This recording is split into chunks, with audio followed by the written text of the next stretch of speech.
آج بھارت کے مسلمانوں کو بھی یہ طے کرنا ہے جو آج بھارت میں رہتے ہیں کہ ان کے اصلی پوروج کون تھے. انڈیا میں مسلمان کیسے آئے؟ ہم اس کے اوپر آج تقریباً ایک لمبا ڈسکشن کرنے جا رہے ہیں انشاءاللہ. اور یہ جو ایک نیریٹیو ہے کہ اسلام جو ہے وہ فورسفلی پھیلا ہندوستان میں، اس کے بارے میں ہم بات کریں گے، لیکن تفصیل سے بات کریں گے کہ ہندوستان میں مسلمان کیسے آئے. کیونکہ جب ہمارے ہندوستان میں مسلمانوں کی آمد کی بات ہوتی ہے تو عام طور پر یہ سمجھا جاتا ہے کہ مسلمان ہندوستان میں آئے تقریباً محمد بن قاسم کے جب آئے ہندوستان میں، تو محمد بن قاسم 712 میں آئے، اور عام طور پر سمجھتے ہیں کہ 712 کے بعد ہی مسلمانوں نے ہندوستان میں آنا شروع کیا. یہ ایک ایسا مسپلیس پرسیپشن ہے with in the Indian Muslim community, جو نہ صرف یہ کہ عام لوگ سمجھتے ہیں بلکہ ہمارے اسکالرز بھی تقریباً اسی لینس سے دیکھتے ہیں. تو جب ہم بات کرتے ہیں ہندوستان میں اسلام کے ارائیول کی، تو عام طور پر مطلب جنہوں نے اچھا خاصا اس موضوع پر مطالعہ کر رکھا ہے، ان کی نظر میں بھی رہتا ہے کہ اگر مسلمان دوسری مطلب جو ٹریڈرز کے ساتھ آئے ساؤتھ میں، تو that had very limited impact.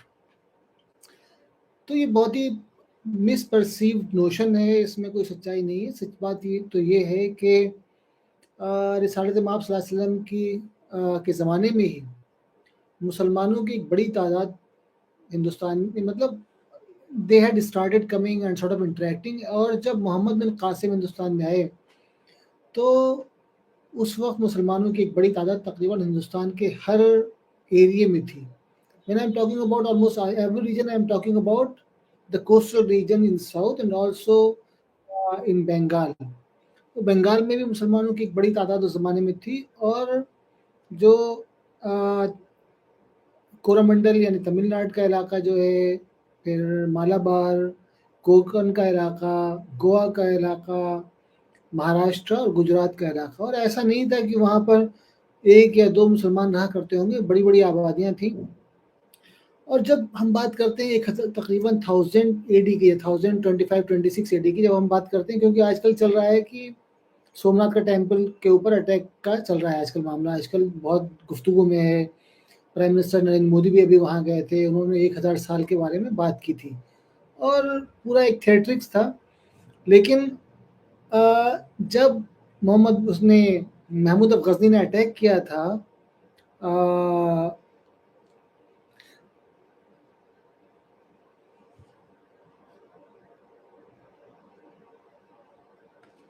جب محمود غزنی نے اٹیک کیا تھا تو اس وقت بھی یہ وہاں پر سومناتھ میں مسلمانوں کی پاپولیشن تھی. اور نہ صرف سومناتھ میں مسلمانوں کی پاپولیشن تھی، بلکہ سومناتھ کے علاوہ جو دوسرے علاقے ہیں گجرات کے، وہاں 9th سینچری سے مسلمانوں کی ایک بڑی تعداد تھی.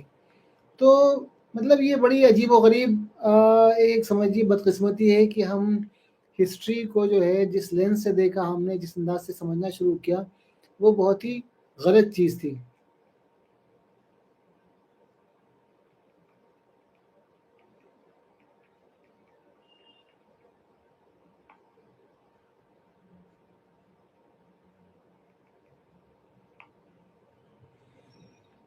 تو آپ مجھے کمنٹ کر کے بتائیے، میں آڈیبل، آواز صاف آ رہی ہے؟ تو امپورٹنٹ چیز یہ ہے، آپ دیکھیں کہ ہم لوگ جب بھی بات کرتے ہیں محمود غزنی کی یعنی محمد بن قاسم کی، تو ہمیں یہ لگتا ہے کہ یعنی ہندوستان میں مسلمانوں کی آمد کی، تو عام طور پر یہ لگتا ہے کہ ہندوستان میں مسلمان جو ہے وہ بیسیکلی محمد بن قاسم کی طرح ہے. اور اس کے بعد میں جو ہے then we have a gap of سے 300 ایئرس. محمد بن قاسم 712 میں ہے، then we have a sort of gap of 300 years.